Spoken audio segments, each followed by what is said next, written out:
Good afternoon, everyone. Again, my name is Robert Jones. I'm the Vice President of the Culinary Insitute of America, and we had the great honor of being a co-host for the Chefs, Restaurant, and Food Service Community for Action, which produced the brief we're discussing today. My message is very clear today, is that chefs and restaurants and food service operators need to be front and center in these conversations because we're on the front line of food systems transformation. Also, we're agents of joy. We live to deliver great food to our customers and see the flavor transport them to a place of joy and happiness, because that's really where the magic happens.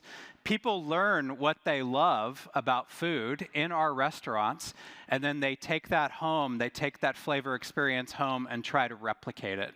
So essentially, we're tastemakers, therefore we are change makers.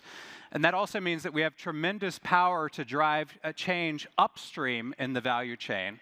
And that's why we harness that power in the action brief and discuss some very specific ways that our industry can be helpful. Now, I'll say the caveat is that these are very big systems challenges, and I can understand how any one chef or food service operator would be overwhelmed by that. But we have worked to try to empower them to be conscious culinary leaders of tomorrow by making relatively small changes that have outsized impact over time. So here's a quick preview of the action brief. The first is to always lead with flavor. Show your customers that unapologetically, deliciousness can also be change. The second is to diversify your menu offerings. And that's not just the ingredients, but how it's made and where it's made. Currently, 75% of the food that we're eating on planet Earth is only coming from 12 plants and 5 animals. That is not a recipe for resilience. And so that needs to change. The third is to use your food service environment as a behavior change laboratory. We can show you the latest science in menu architecture and experience design so that you can nudge your customers towards a planetary health diet without slapping them in the face with it. The fourth is that you need to be agents of change in the advocacy process. You especially need to be in the room with policymakers when they're discussing things like unlocking catalytic capital or philanthropic efforts in food systems.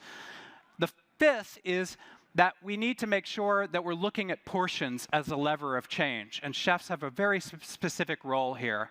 We need to move away from marketing campaigns and rebate and volume encouraging exercises that have larger portion size that result in more food waste, more unsustainability, and a more unhealthy diet. So here's my closing message today, is we have to remember that you can't have just one sector of the value chain taking on most of the commercial risk. For you fishers, farmers, manufacturers, consumers in the audience today, we need you to join us in collective action so that we have collective impact together. A great example of that is that I'm very honored to be on stage today with Dr. Wyma, because I think chefs and doctors can do a lot more work together to start to harness the power of food for health, wellness, nutrition, longevity. Over to you. Thank you so much, Robert. Thank you. And I'm really excited that we will be creating a future where healthy food is also delicious. So greetings, everyone in the audience. My name is Nanine. I'm a medical doctor and the managing director at the Physicians Association for Nutrition, or PAN International. And we are the co-hosts of the Healthcare Professionals Community for Action. So today I'm representing the voices of over 70 health professionals who came together this year to ask the critical question: how can we truly realize the health benefits that the planetary health diet offers or promises? And together we recognize that there is an unprecedented burden of chronic non-communicable diseases on health systems today in all of our diverse contexts. These chronic conditions include cardiovascular disease, type 2 diabetes, obesity, and some cancers. And unfortunately, these are now the leading causes of death in the world, yet they are largely preventable.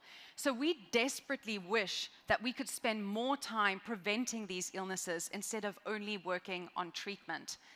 Unfortunately, our health systems are not geared to manage these compounding chronic conditions. And that's why we are calling for the reorientation of health services towards prevention. Some of our other calls to action are to embed nutrition education in medical curricula. We also want to see dietitians being uplifted and being the core of management teams for patients. Yes, we have a lot of call to actions. And we will also be equipping our doctors to become trusted voices in policy advocacy. So we will be taking the scientific outcomes of the Eat Lancet Commission and presenting it to our national policymakers and scientific bodies so that we can integrate the planetary health diet into food-based dietary guidelines and other associated nutrition policies or public feeding schemes.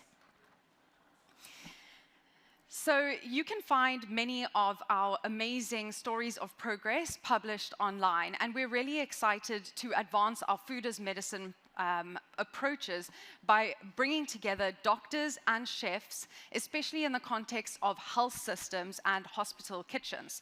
One of the examples in our stories of progress is Pan's Healthy Hospital Food Project, where we actually go into hospital kitchens and have, through our projects and our hospitals in Germany and Switzerland, integrated more plant-rich meal options. And the results of our pilot report have showed that we can reduce the food-related carbon footprint while maintaining nutritional integrity as well as patient satisfaction.